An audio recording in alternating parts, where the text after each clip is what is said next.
হলুক না। হ্যাঁ, শুধু চুপ থাকে নাকি? বাচ্চারা পড়াশোনা হচ্ছে তো? হ্যাঁ, মেয়েটা স্কুলে পড়ে কেভি 1 এ। ছেলেকে তো ভর্তি করিনি এখন। ও বাচ্চা তো। হ্যাঁ, ৩ বছর হয়নি এখন। ওই চেকটা বানিয়েছি 10 লাখ দিয়েছি। হ্যাঁ, দিয়েছি। কত দিয়েছে? পুরোটাই দিয়েছি। যার দরকার ছিল পুরোটাই দিয়েছি। মৃত্যুর ঘটনা কি বলবেন?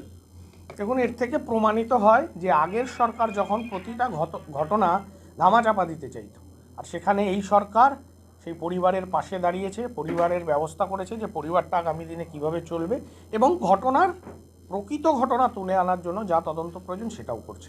কেউ তো দাবি করেনি, কিন্তু তারপরেও মুখ্যমন্ত্রী নিজে সিআইডিকে তদন্তভার দিয়েছে যে এই ঘটনায় যারা দোষী, যদি কেউ দোষী হয়ে থাকে, যেমন মুখ্যমন্ত্রী একটা কথা বলেছেন যে গাফিলতি ছিল, কারণ পুলিশ কাস্টাডিতে মারা গেছে। এবার কীভাবে মারা গেছে, কেন মারা গেছে, সেগুলো পোস্টমর্টেম রিপোর্ট আসবে, তদন্ত হবে। কিন্তু কোথাও কোনো অবস্থায় এই সরকার, শুভেন্দু অধিকারী আমাদের মুখ্যমন্ত্রী মাননীয়, উনি চান যে সমস্ত ঘটনার প্রকৃত তদন্ত হোক এবং কী ঘটনা সেটা সামনে আসুক।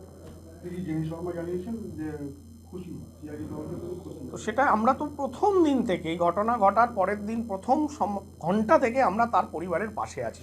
যে পরিবারের যা হারিয়েছে সেটা তো আমরা ফিরিয়ে দিতে পারবো না, কিন্তু আমরা পরিবারটার যাতে কোনো অসুবিধা না হয় সেখানে রাজনৈতিক রং না দেখে তার পাশে দাঁড়িয়েছি। মুখ্যমন্ত্রী নিজে এসছেন, কারণ এই মুখ্যমন্ত্রী 11 কোটি মানুষের মুখ্যমন্ত্রী, কোনো দলের মুখ্যমন্ত্রী নয়। বাংলা প্রথম এরকম মুখ্যমন্ত্রী পেল যে মুখ্যমন্ত্রী রাজনৈতিক রং না দেখে সমস্ত মানুষের, এমনকি বিরোধী দলের মানুষের পাশেও থাকে।